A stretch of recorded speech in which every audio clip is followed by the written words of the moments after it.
Okay, so is that the part where we're supposed to make chit chat? Yeah, that's the chit chat Okay. part. You're at the chit chat. How was your morning? It's been incredible. Just Busy. another morning here at Legal Aid. Actually, I'm surprised that you consented to do it on a Friday because usually aren't Fridays really busy for lawyers? Don't you need to get stuff in under There's the wire? there's no day that's not busy. I'm just glad it's you and not me. Well, that's probably why it is me and not you right now, because I don't mind at all that it's me. Okay. Start whenever you're ready. Okay? Yeah. Hello, and welcome to the Legal Oral History Project at the University of Pennsylvania. Today is March 23rd, 2001. I'm Ria Montblanco. Today we will be interviewing one of Penn Law's distinguished honorary fellows, Daniel L. Greenberg, the Executive Director and Attorney-in-Chief and CEO of the Legal Aid Society of New York. Mr. Greenberg has kindly invited us to conduct the interview at the Legal Aid Society office on 90 Church Street, New York, New York. Mr. Greenberg, thank you for allowing us the pleasure of interviewing you today and for fitting us into what must be a truly busy schedule. Well, I'm delighted to do so. This is a terrific project. Thank you. If you wouldn't mind, let's start with your childhood. Where were you born and where did you grow up? I was born in Brooklyn, New York. I grew up in Brooklyn, New York. I was born about 5 blocks from Ebbets Field, which is where the old Brooklyn Dodgers used to play baseball. And the reason that's important is because the Brooklyn Dodgers never won a World Series until 1955 in their whole history, and I was 10 years old in 1955. And so I grew up rooting for a team that never won. And I like to think that that was very good training for being a legal services lawyer. You often lost, but you still felt that you were doing something right and important, and even if the other people were winning because they were richer and had more access to money and players, it didn't mean that your team was not as good. Do you think that your childhood being spent in New York has affected your desire to stay in New York even up till today? Well, I spent some time out of New York. I spent some time extensively traveling in much of the world, and I spent 7 years at Harvard Law School running its clinical program. But I think your question is right. I think that this is a vibrant city and a city that's rich in its diversity and has the extremes of the most extraordinary wealth living next to examples of extreme poverty. And I think having grown up here, I'm quite comfortable being here, understanding some of the issues that face people in the city. And I like New York. What did your parents do as you were growing up? My parents were working class people. My dad was a millinery salesman back in the era when women wore hats, and my mom was a bookkeeper in millinery shops. They met there years ago and continued to work until their retirement when they moved down to Florida.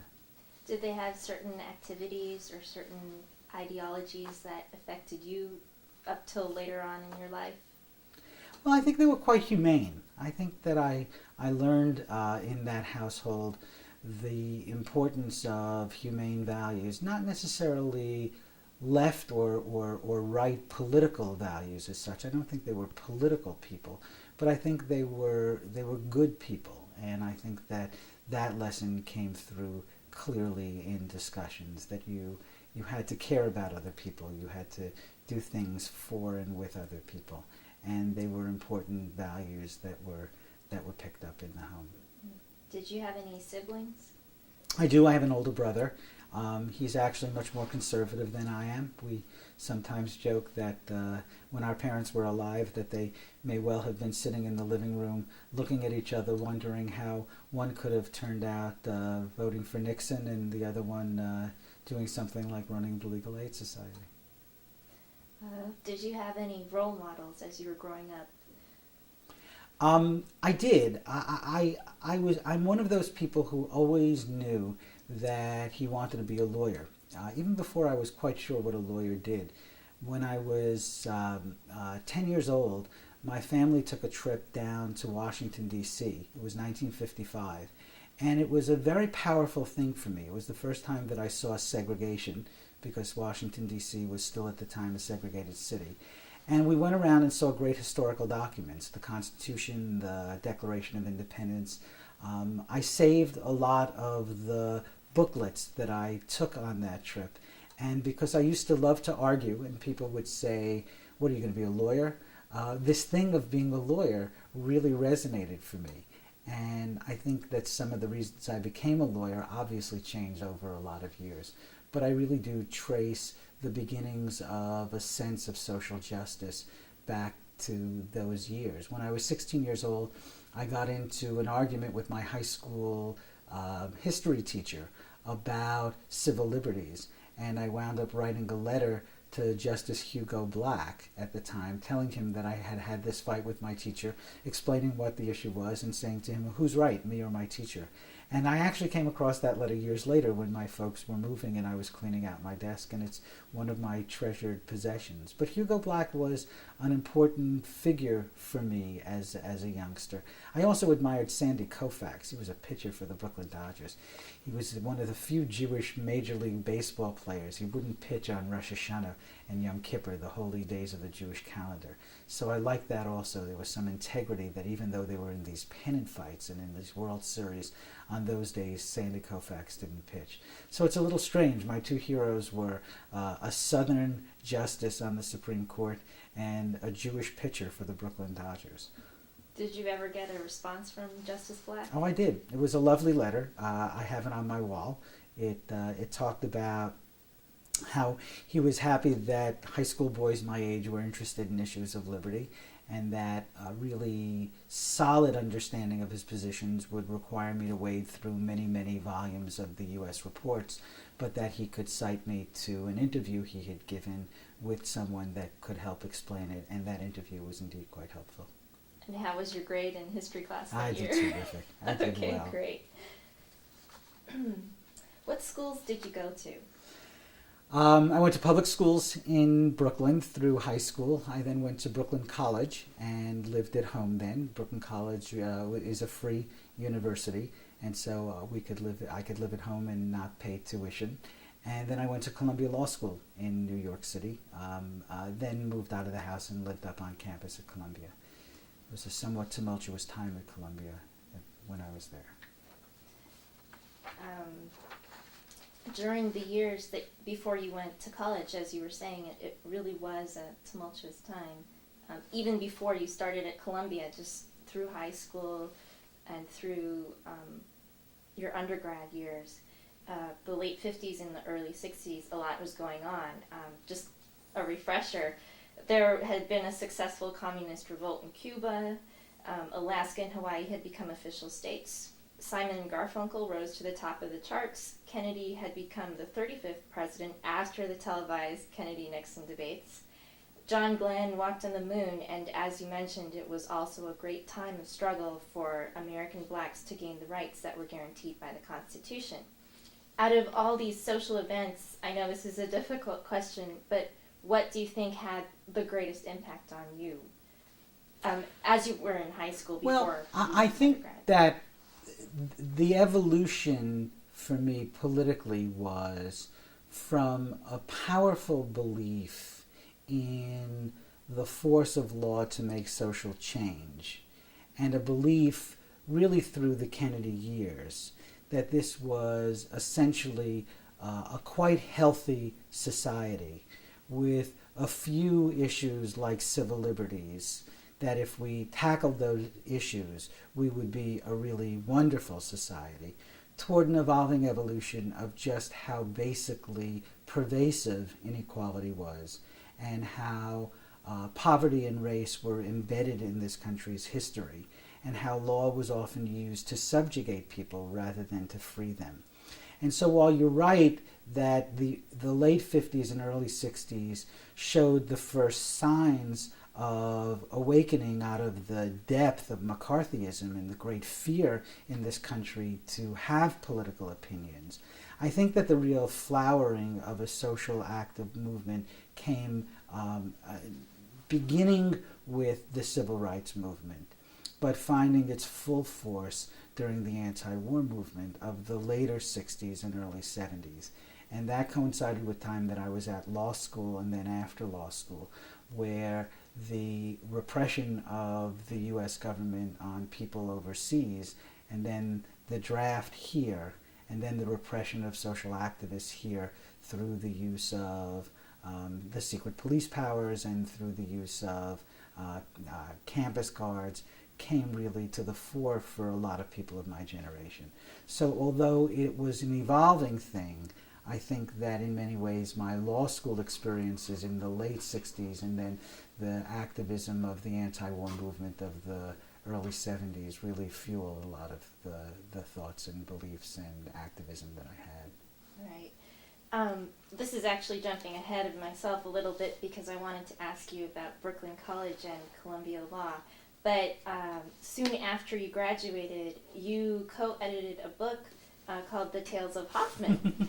And you co-edited it with, I suppose, some fellow law student, and at the time you were a teacher, and it's about the Dellinger trial. What provoked you to make this effort, this extra effort to edit the transcript of the Dellinger trial, and could you just talk about it for a bit? The trial of the Chicago 7, as it came to be called, was really a pivotal event in the use of counterintelligence agents to try to stifle what was essentially a peaceful movement of protest.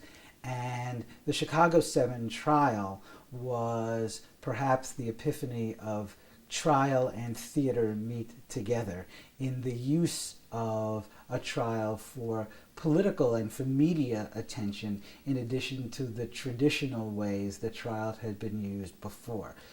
Even if you think of right before the Chicago 7 trial, the trial of Dr. Spock and the trial of other anti-war activists were done in a very traditional way in a courtroom. It was because of the antics, as it were, of Abby Hoffman and Jerry Rubin and the nature of their anti-war protests, and a judge who in his own way was quite complicitous because he was so absurd in his rulings, that you had really one of the great theatrical events of all time unfolding in Chicago. A friend of mine got a hold of the trial transcript of the trial as it was going on, and through a contact at Bantam Books, they agreed to take an edited version of those 22,000 pages of transcript and get out a paperback quickie, get out a paperback within days of the trial ending. So as the trial was going on, we were editing with a large group of friends transcript that was now coming in daily doses. And then after the trial, the Chicago 7 themselves, as they were going out on their speaking engagements, brought the book with them and shared in the profits of the book. So it was an extraordinary experience, and one that it was great fun because so many friends were involved.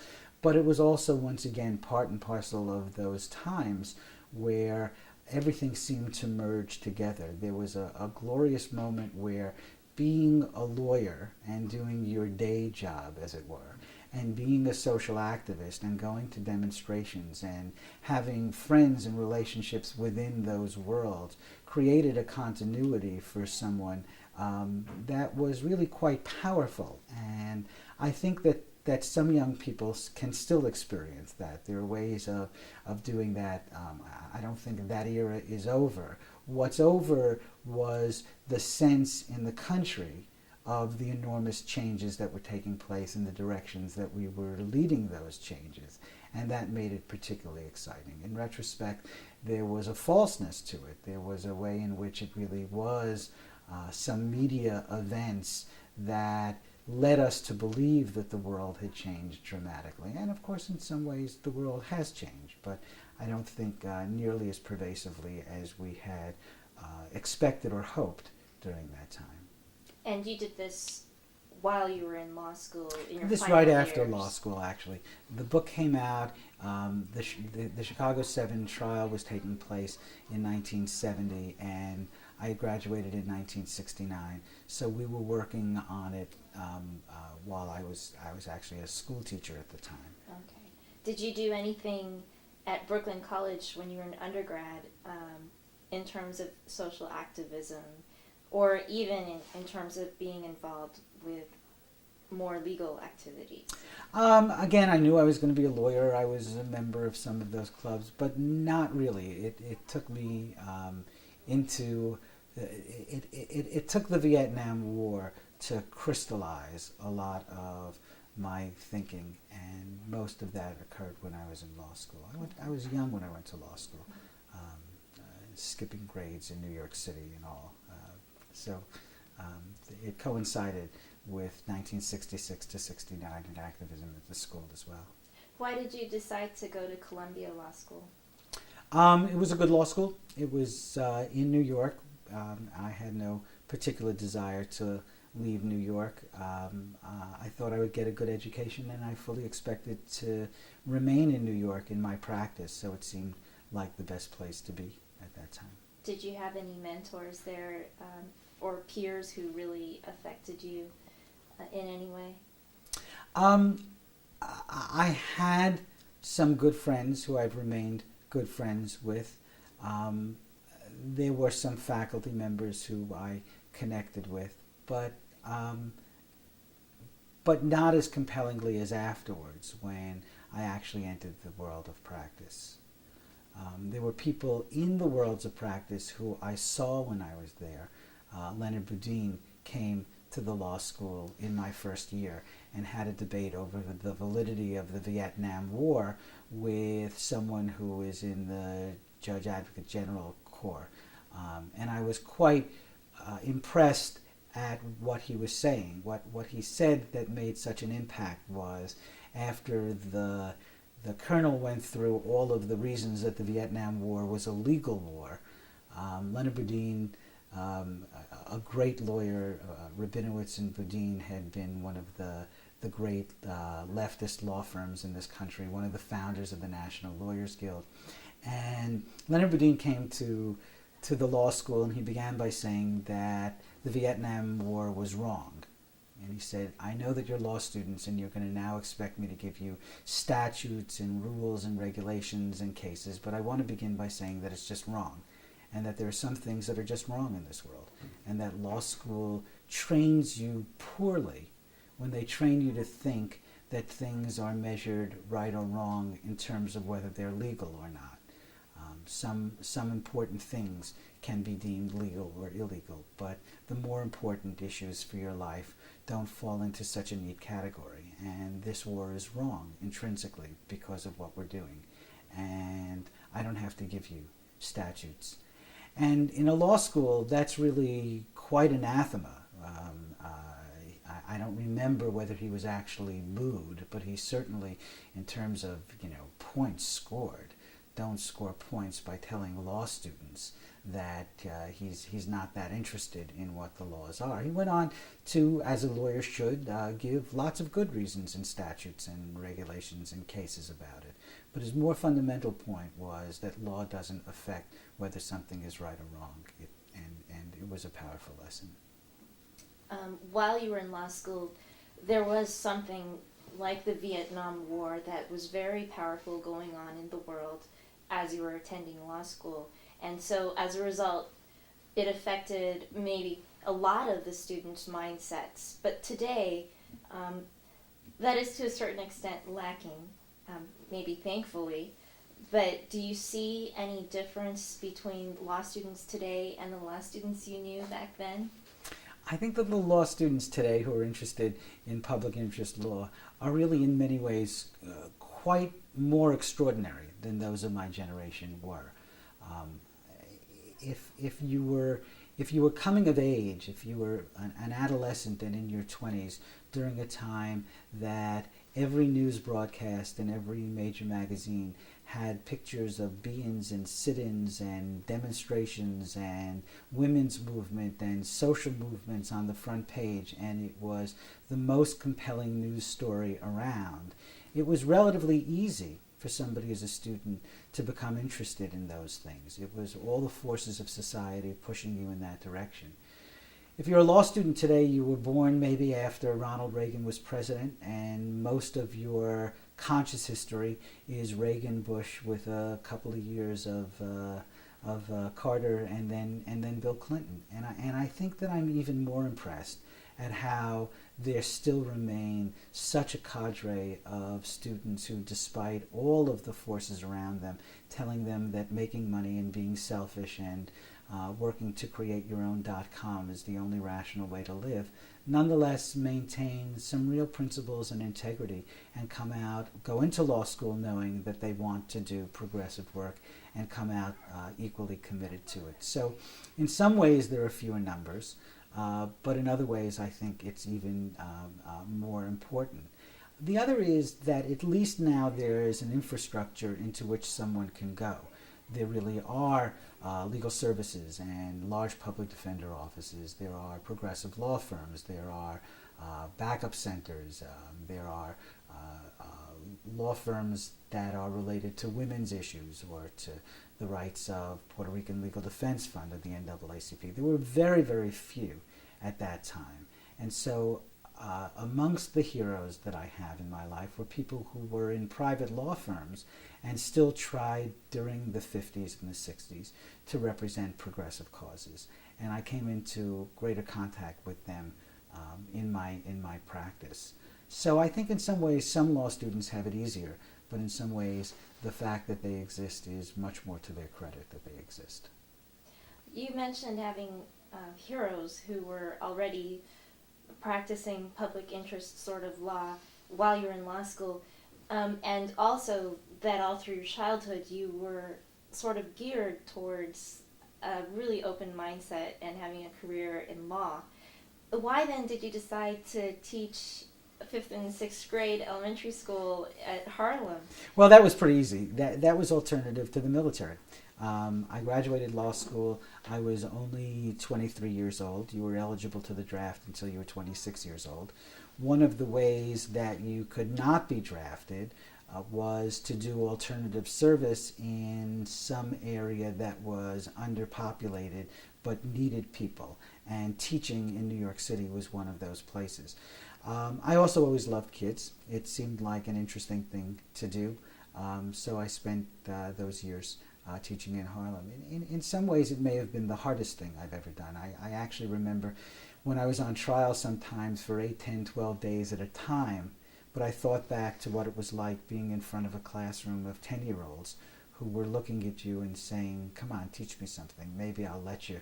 If you're interesting enough and you can engage me enough, maybe I will allow you to teach me something. It took a lot of energy and a lot of emotional energy to do it.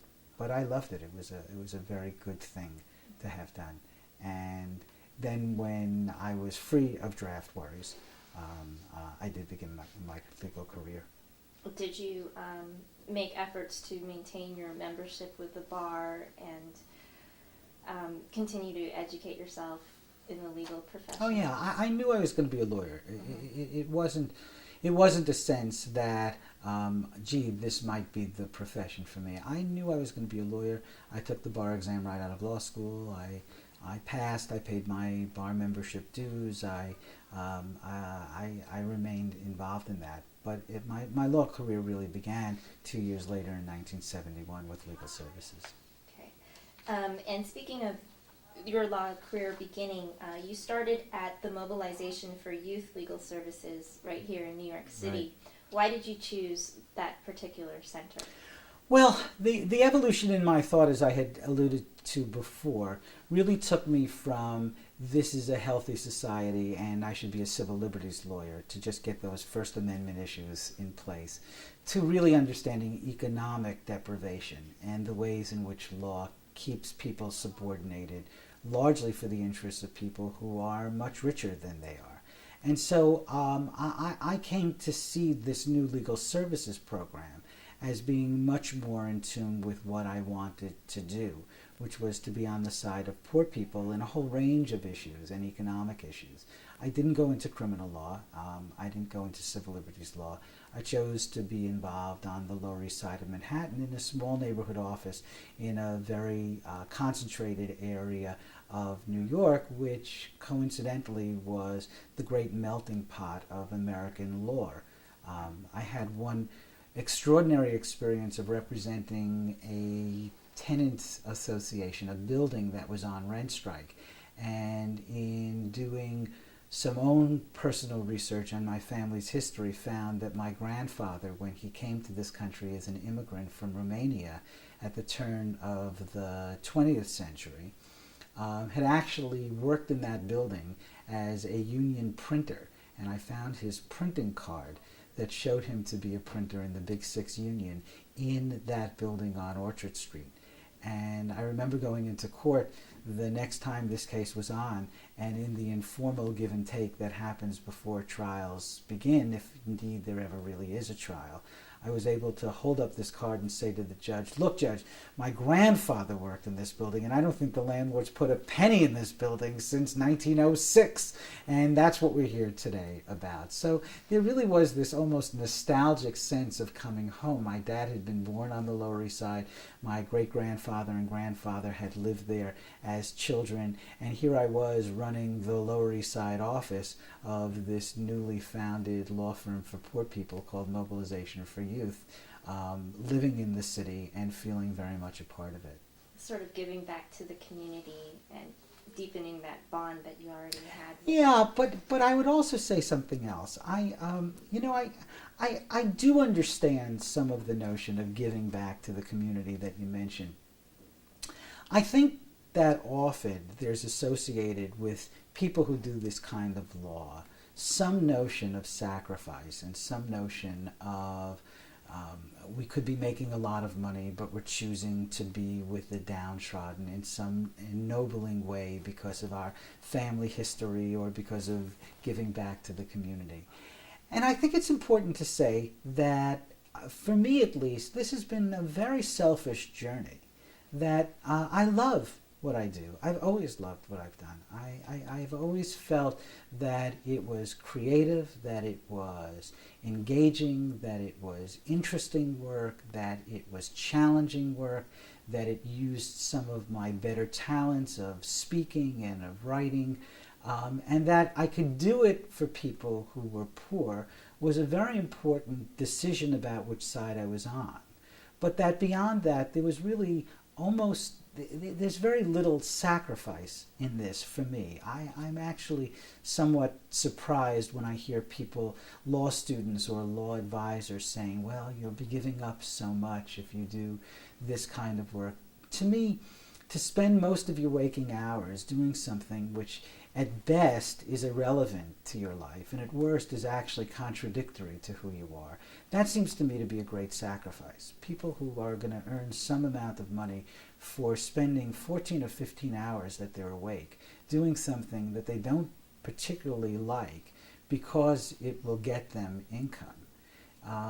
It doesn't seem to me to be a reasonable way to spend your life. Conversely, waking up in the morning and being engaged in what you do, loving it, knowing that it has social value, and being able to earn a living out of it, I can't imagine less of a sacrifice than living your life that way. We spend most of our waking hours at our jobs.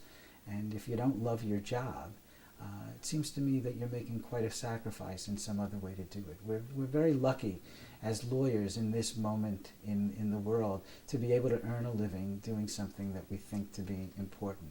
So I kind of rebel at some of the notions that that we public interest lawyers have made some great sacrifice in what we're doing. Maybe others have, but I certainly have never felt that for a minute.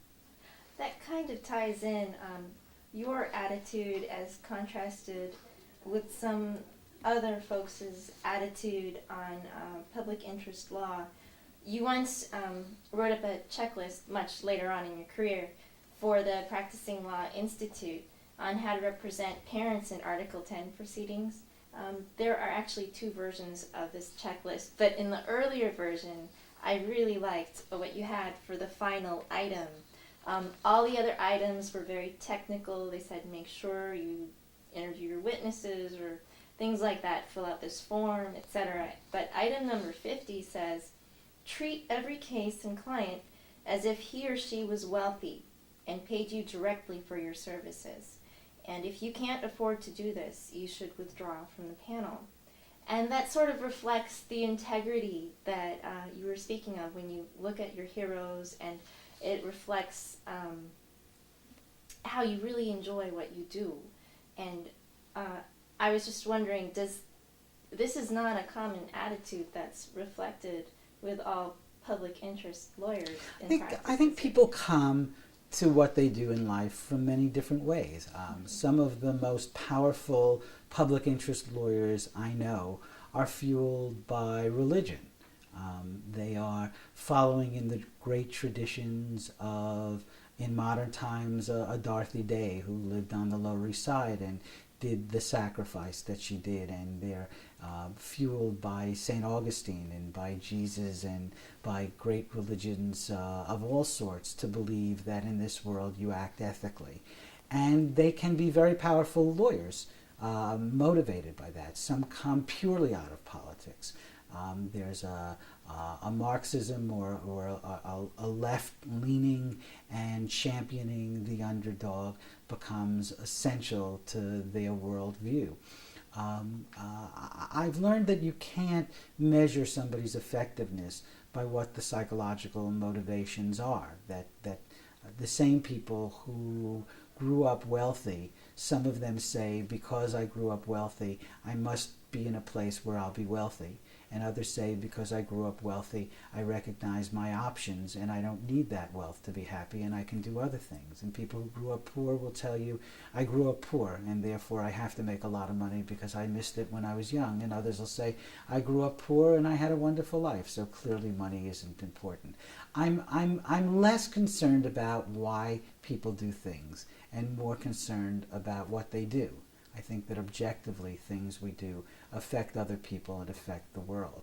I think conversely, there's nothing more important for the individual than for that individual to do what he or she loves. I tell students all the time that there are more than enough people who want the handful of jobs in public interest law that's available. You're not doing anybody a favor by being here, because the danger is if you think you're doing somebody a favor, then you have the right to judge them, and you have a right to think that they should be thankful to you because you're doing them a favor. And I think it's a bad model for who we are as lawyers. Our clients come to us because they are in some pain caused largely by their poverty, with some infusions of their gender and their race contributing to their poverty, and we have a certain expertise that can help them. And we should neither glorify that expertise into naively thinking that we're going to change their lives and take them out of poverty, nor should we denigrate ourselves and not understand that we have some real power and some real roles in being able to make some changes that are quite important to those people. And I think if you're fueled in the end by saying, whatever it is that got me here, I'm going to treat each individual client as if that client is the most important person who's relying on me, and therefore I have to take that seriously, I think you'll be a good lawyer. Now, I think the journey for every individual doing that is to figure out what they love to do. The ones who want to be in the library shouldn't be organizers, and the ones who want to work with people shouldn't be in the library. And people who want to do some good and aren't interested in statutes, maybe they should teach kindergarten, which is as useful as anything else around. So I'm very, very adverse to role models talking in objective terms to people. I think we do best to younger people and to newer lawyers when we lay out for them the things that our jobs entail and then say to them, how does that fit with you? But your great journey has to be, first, to decide which side you're on. That to me seems essential. Are you going to work for people or are you going to work for property? Are you going to see human rights as more important than property rights? Make that decision. You can make whichever one you want, but if you make the decision to work on the side of people, then the world is open to you. There are hundreds of ways and dozens of ways in which you can do that, and I think that everybody has to find the one they love the most. So, yeah, I'm fueled by a sort of humanism, a belief that in the end it's important to do things that are meaningful. But I think I've been lucky in finding the ways to do that that are meaningful for me, so that I don't have to walk around saying, aren't I wonderful? I've just spent my life drudgery, digging in the trenches because we're making the revolution every afternoon. The other part of that, to just go on a second, is I never quite understood how one could be saying, this is a terrible world, and I'm going to just do all of the drudgery and awful things to just get through this life and build people up at the same time. In my view, there's nothing glorious about poverty. There's nothing wonderful about the poor. There's nothing ennobling about it. Nobody should be poor, and I shouldn't be poor. I know there's an ethic that says lawyers should be with their clients. And my answer is my clients should be with me. I should be spending my life trying to raise people's standards of living. So there are contradictions that those of us who do this work live better than our clients do. But I don't feel guilty about that in the sense of what fuels me is to bring people's standard of living up rather than saying until that time everybody should try to live as poorly as they can. Well, later on, you spent a lot of time at the Mobilization for Youth. I did. But then after that, I guess you wanted to work with students again, and you decided to go to Harvard. Well, it was actually the causal reasons were slightly different. I had met a woman who I fell in love with. I was then in my early 40s. She was up in Boston she was becoming a doctor and is a physician today. And to be with her, I moved to Boston without a job. I used whatever contacts in New York I had to go up there and make contacts in the progressive community there and say, what could I be doing given my background? And in the course of that, met 2 or 3 professors at Harvard Law School who I spoke to about what possibilities existed. And then several months after I got there, the job as director of clinical programs opened at Harvard. So I applied for that, and I guess my background interested them, and I took that job. So it was a change, but it wasn't that I left New York to go to Harvard and run the program. How was that at Harvard? How did you like working with the students and the faculty over there? Well, it was extraordinary.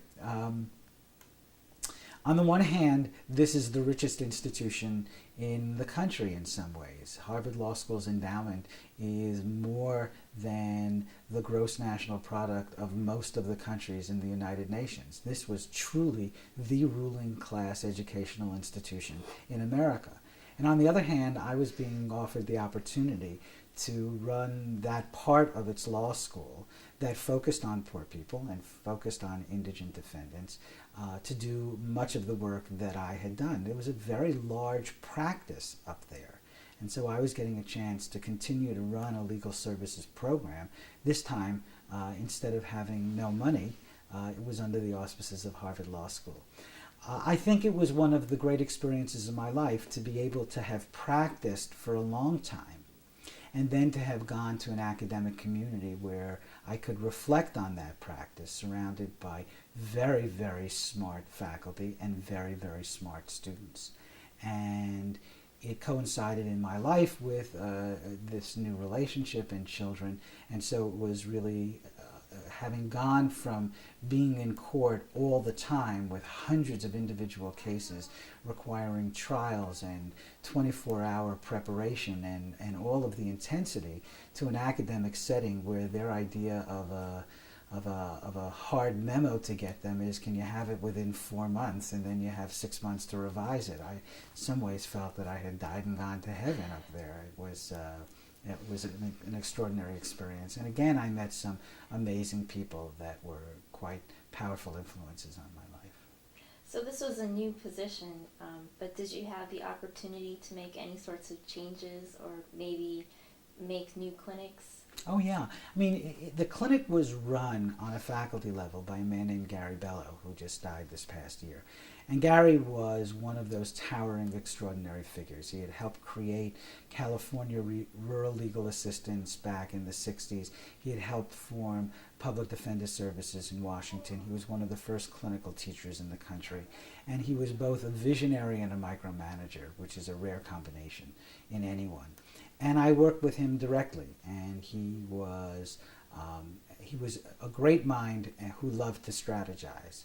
And I love to do that as well. And we realized that we could help make this program grow. And during the time that I was there, it grew a great deal. So there were a number of innovations in clinical education, and it continued to be a very large practice area. For me, it was also a chance not only to be in an academic setting, but I was beginning to run larger and larger organizations and come in contact with that managerial and leadership and administrative part of me that obviously bears greater fruition here at the Legal Aid Society. So it was a great run, 6 or 7 years at Harvard Law School. I would say things and I would be quoted, and I would be quoted with the title of Director of Legal, Director of Clinical Programs at the Harvard Law School. I mean, that's pretty impressive. Danny Greenberg, Lower East Side lawyer. Danny Greenberg, Director of Clinical Programs at the Harvard Law School. Well, there's some guy you have to listen to. So it was also a chance to have a bully pulpit and to be able to say things about education and about the practice of law that with a great deal more power than I would have had somewhere else. Do you think that your experience as a practicing attorney first, and then you got the opportunity to look at the sort of student clinical world, do you think the melding of these worlds would be beneficial, and how can you do this to further public interest law? Well, there's no question that it's a powerful combination, and there's no question that law schools are largely populated by people who are very, very strong on theory and have often little understanding of the world as it actually exists. And that includes law as it actually exists. The gulf between what the Supreme Court says and what actually happens in the lowest courts is an extraordinary gulf. There's a wonderful story that an appellate judge used to tell about meeting a lower court judge, and the lower court judge, it's probably apocryphal, but the appellate court judge said that the lower court judge used to greet him very warmly all the time, and once he said to him, I've reversed you, and others on my court have reversed you so many times, and yet you're so pleasant. Why do you do this? And the lower court judge laughed and said, well, you don't understand. In all of last year, maybe you reversed me 8 or 10 times. I reverse you every day in my courtroom, 30, 40, 50 times a day, so I don't have any hard feelings. And I think that the story brings out the truth that it's often unimportant what the higher courts say things are, in much the same way that it's often not unimportant, but not the whole story when one reads a case in law school. And the great gift that clinical education has given to education is that it teaches people to learn by experience. It's experiential learning. It takes a theory of what happens and says, let's see what really happens, and you do it. And you learn as you do it. And as you do it, you contribute to the great wealth of legal services because you're doing it for clients under the supervision of people who are experienced. So your clients get the benefit of it, you get the benefit as a student from it, and law gets the benefit because you're understanding texture and nuance, you're understanding the subtleties and the realities of law. I think that part of what I did at Harvard Law School was take some of the professors who had seen the world of practice as alien to their classroom and convincing them that they should have practice components because it would enrich the classroom by having students who had that experience so that they would gain and they would bring that back into the school. And we worked hard to do that with hundreds of students a year practicing law. So after the Harvard Law School clinical programs director job, you came over here to the Legal Aid Society, and you actually came at a very tumultuous time. It was right after there had been a strike, I believe. The Association of Legal Aid Attorneys had been formed around the 1970s to help resolve the tension between the activist attorneys and the society's management over the caseload and the method. But right before you became the executive director, the ALAA had called for a staff attorney strike. And after the strike was resolved, the city revealed that it would reduce the society's funding, and then the society was forced to downsize. And then you came in. So what were some of the challenges that you faced coming into the society? And what made you decide to leave such a nice, comfortable position and then enter sort of the mouth of the dragon? Well, as much as I loved my life and the world up at Harvard, the reality was that it was divorced from the worlds of practice and the worlds that I knew. And when the opportunity came to run the Legal Aid Society, even in the midst of the crisis, maybe especially because of the crisis, it was something that was quite compelling to me.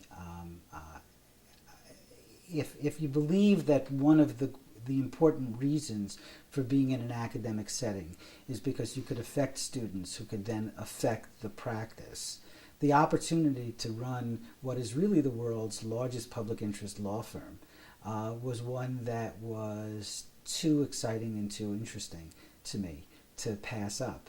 And while the problems that you talked about were real problems, I saw them as ones that were solvable, that that there were few things that the union wanted that were not beneficial for clients, and therefore management should be embracing those things as well. That the union, far from being a thorn in the side of management prerogative, could be understood as being the union with the people who did the work. And they did the work for less money than they could get elsewhere. They clearly cared about clients. And why weren't they involved in most of the important decision making about the society, since they cared about clients at least as much as either the board of directors or the management staff did? And I signaled that in my interviews. I said quite clearly that I had a view of not only not wanting to break the union, not only not wanting to blame the union for a strike, but understanding that there would have to be massive change in the way people understood this institution if they wanted me. And I think, as you said in your own way, I had a very good life, and so I came here interviewing for a job. And this is a message to anybody who interviews for a job. The best way to interview for a job is to be very clear that you want it, and to be very clear that you only want it if you can do the things that you want to do with it. I had the luxury of not needing the job, of having a good life, and I could say to the hiring committee as directly as I could, this is who I am, this is what I would be doing. And if that's not where you want to take this organization, I'm not right, and that's perfectly fine. I have a very good life. On the other hand, if this is something that seems to you important, it's very important to me, and I think you should go in this direction, and therefore you should hire me. They did. And one friend analogized it to running into a theater after someone had yelled fire. That as all of this was coming out, I was going in. But I believed then, as I believe now, that this is an extraordinary organization with a long history and people who cared about it, and that if we worked together instead of working against each other, that we would be able to survive even the onslaught that the mayor had brought on us during that time because of the strike. In your earlier years over here, in fact, some of the newspapers characterized your relationship with the mayor as one that was coming head to head, and you guys were just butting heads, and one of the headlines even read, "Rudy and his new foe square off in battle over legal aid probe." And they described your personality and your politics as a counterweight to that of the mayor. How would you characterize your relationship then and now? Well, I never wanted it, and I don't think it's useful to see it in those kind of stark personal terms. To me, one of the great roles that legal aid and legal services lawyers play in the world is to check government.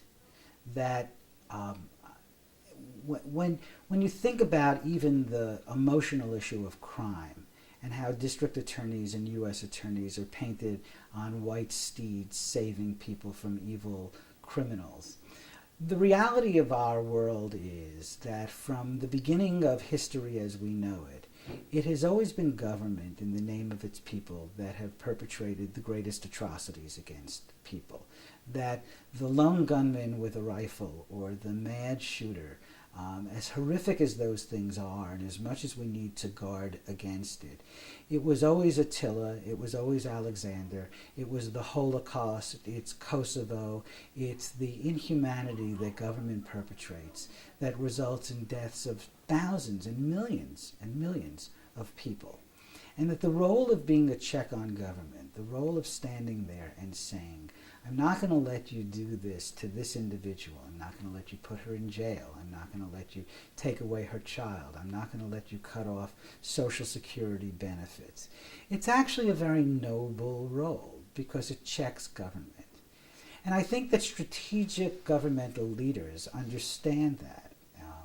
I actually had conversations with heads of agencies when I said that their agency wasn't doing something it was required to do when I was a legal services lawyer, turned to me and say, look, politically I can't do that. If you sue me and I get ordered to do it, I'll do it. And that'll give me the cover that I need.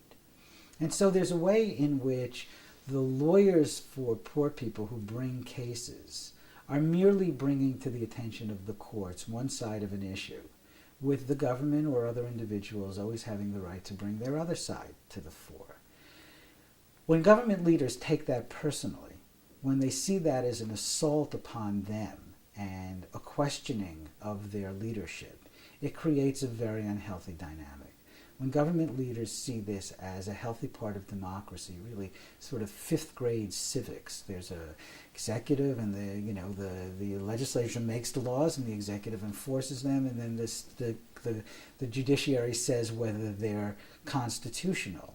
It's a much healthier and truer way. And so I never saw myself as a counterweight. I never saw myself in a personal conflict so much as saying, this is the mission that legal aid has had for 125 years. If there's a policy that is illegal, we will be there, if it affects our clients, on their behalf to say it's illegal. And if we're right, we'll win the case. And if we're wrong, we'll lose. And if we're right in a lower court, the government has a right to appeal it to higher courts and higher courts and higher courts. We are disproportionately right because we choose the cases we take wisely. We don't have money to waste on cases that are losers. We are a very rationalizing force in a system because we really do bring to the attention of government what it should be doing better and differently. But in the end, I see us just as having maintained what we're supposed to do. It has had profound consequences in this administration of cuts of our budget because we are true to our mission. But in a perverse way, we wear that as a badge of pride, that even under that kind of onslaught, we really have maintained the integrity of doing what we have to do, and every day are in courts enforcing law for poor people. You said when you started out here that your intention was to create a cravat and swain for the poor. And so to what extent do you think you've achieved that through perhaps the changes that you started out making, and how successful do you think you've been? I think that as a society, we have been very successful in the things that we have control over. I think that the relationships amongst the board and the staff and the managers are very different than they were 6 years ago. It is really inconceivable these days that there would be a strike because management and staff believe that they should have, all of us should have decent wages, and that we're in budget crisis where every dollar we spend in one place doesn't go someplace else. I've left it to staff to have total open access to what our budgets are. Open the books completely to say, here is what we have. How are we going to spend this money? And give large parts of those decision making to all of the people that are affected by it. So I think the space that we have is much more efficient. It's much better space. It's actually less expensive space, but better space. We've made do with much less than we've had. So in those ways, I think that we have done a lot, and I feel good about having brought people together. In what our budget looks like, we've never been able to pry an adequate amount of money, and the cuts keep coming, and that inevitably affects both the amount and the quality of what you could do, and that saddens me. the organization is 125 years old. It has lived through lots of times. I am old enough myself to know that the world has cycles to it. This is a cycle in which the funding of indigent defense throughout the whole country, unfortunately, is at its lowest levels. And cutbacks and retaliation against successful lawyering occurs in the death penalty area, with Congress cutting out backup centers. It's occurred in federal legal services with the budgets being slashed, and it's occurred at the state level with those cuts being made. But I've also learned that you can't spend all of your time lamenting about things that you don't have control over, because then that wastes energy for the ways in which you can control it. There are a lot of politicians who understand the value of what we do. Some of them will now be taking new authority in the city as term limits bar numbers of candidates from running and newer ones take over. So I remain hopeful about the future, and that we're going to get back some of the resources we've lost. So, in your opinion, it's very cyclical, and in the future, the legal aid financial budget will go up again I think that's exactly right. across the nation? I think so. I think we are. We began with my childhood and the forces of what the world was pushing then. The Legal Aid Society this year is in its 125th year, and I remind people that when we started in 1876, that slavery itself had just been abolished in this country less than a dozen years, and that at the turn of the century there was massive repression against workers who tried to form unions, and that in the 1930s there was unemployment that was unimaginable certainly by today's standards, and that in the 50s for us to be having this conversation and me to be saying some of this would have meant I would have lost my job in any public sector. And if you look at history, and you're a student of history, you know that out of the Civil War and out of the slavery came great strides, not nearly as many as we hoped for, but certainly great strides in this country. That the rights of working people got codified at the beginning of the 20th century, that the unemployment of the 30s gave rise to an expansion of economic gains in the 40s and 50s, and that the scoundrel times of the 50s gave rise to the activism that we had just talked about. I think that the 80s and the 90s have given us some selfishness, some blaming of victims, resurgence of capital punishment, and things that are anti-immigrant in the world. And I don't know when it'll end, and I don't even know the form it'll take again. But I have very little doubt that there will be another generation coming up that will look back on the meanness of these times and the incarceration of this era and be flabbergasted that an ostensibly civilized society could have done that.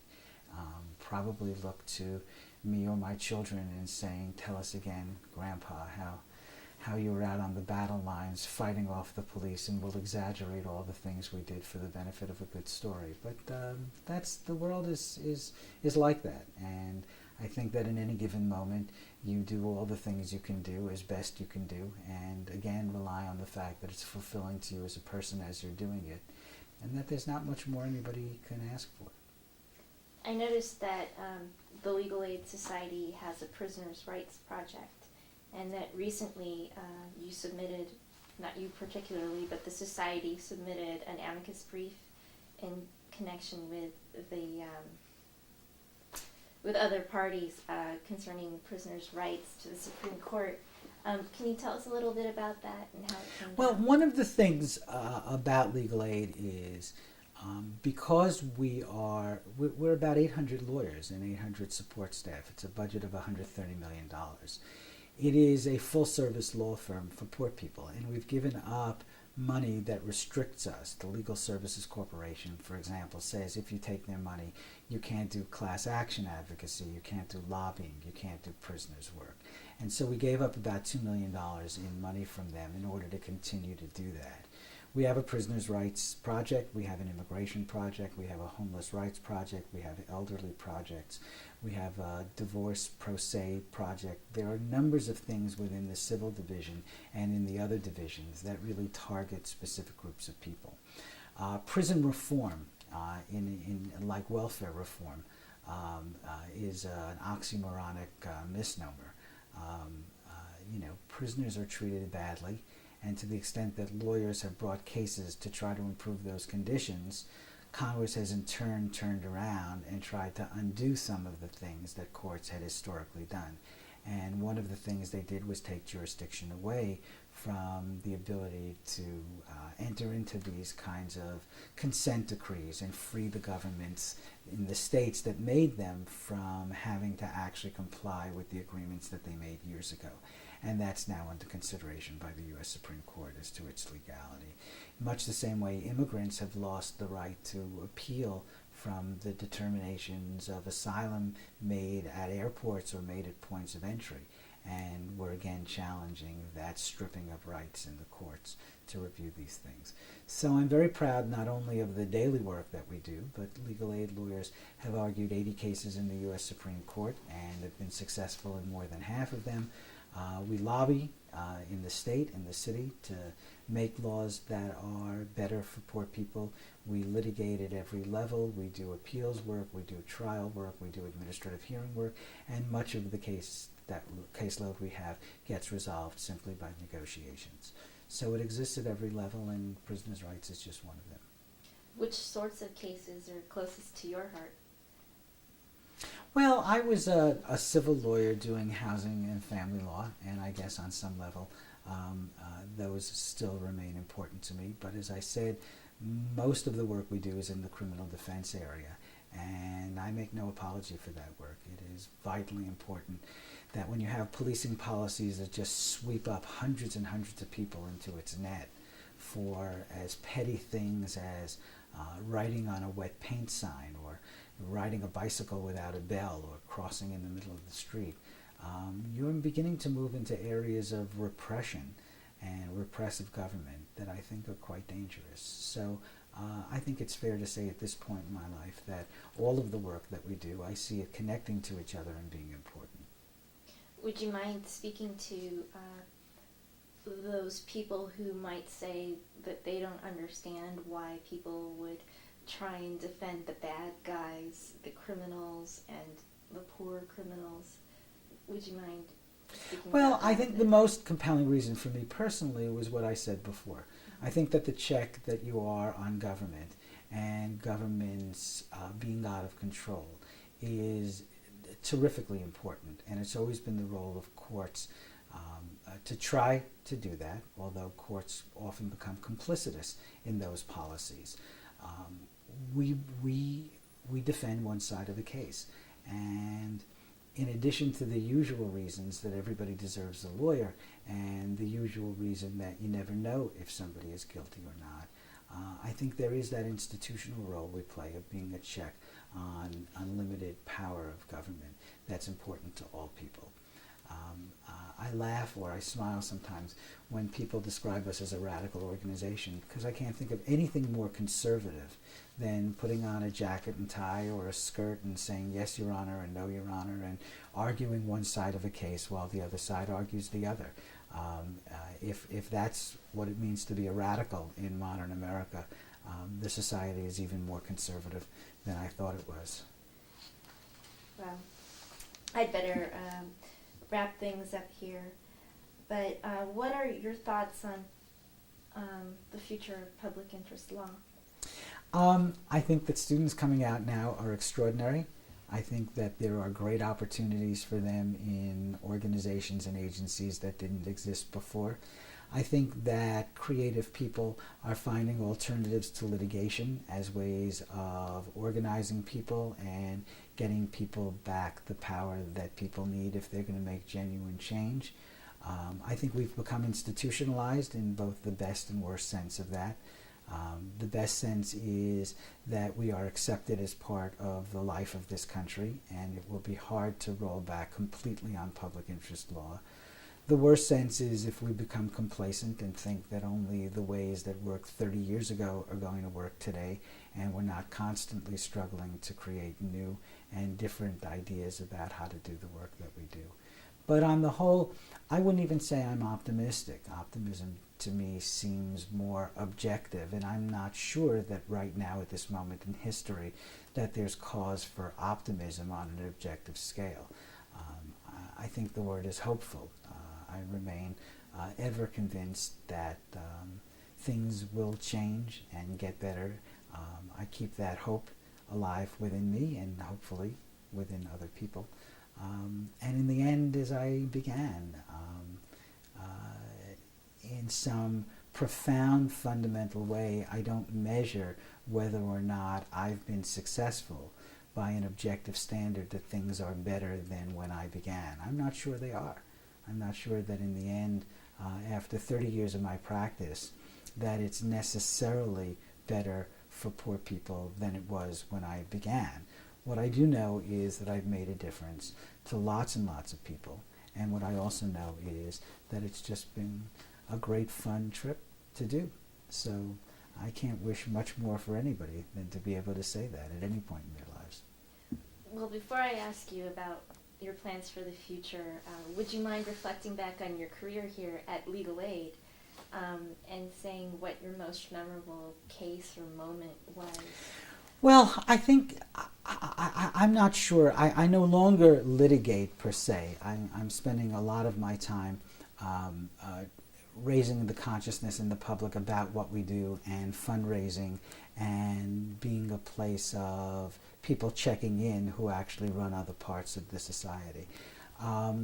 It's a difficult time for our clients and therefore a difficult time for us. And having said that, it's endlessly fascinating to try to juggle all of the different parts of this organization. We have 800 lawyers, and many of them are here because they really are profoundly anti-authority, and I've signed on as the authority figure, and it makes for interesting days as you try to sort of negotiate and navigate all of that. But it's been quite wonderful. And if the question was ultimately, am I glad that I took this job, notwithstanding it, and was it right for me to leave Harvard and come here? I think absolutely. I have little doubt that that I'm better off and that the society is better off for the fact that we've instituted a lot of the policies that we have. And what are your plans for the future? Oh, I never have plans for the future. I loved being a legal services lawyer when I was one, and then I was lucky enough to fall in love with a wonderful person, and so I left and didn't have a job and found a job at Harvard Law School, and what could be better? And then someone came along and said, would you like to run the Legal Aid Society? And what the hell, I'll run Legal Aid Society, and who knows what's next. I've been fortunate enough not to have to plan, and things just tend to work out. So we'll see what's next. Well, thank you very much for letting me interview you today, and it's been such a pleasure. Well, thank you. I've enjoyed it. Okay, great.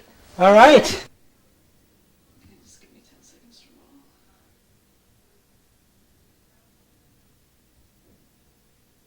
Okay. Hello and welcome to the Legal Oral History Project at the University of Pennsylvania. Today is March 23rd, 2001. My name is Ria Montblanco.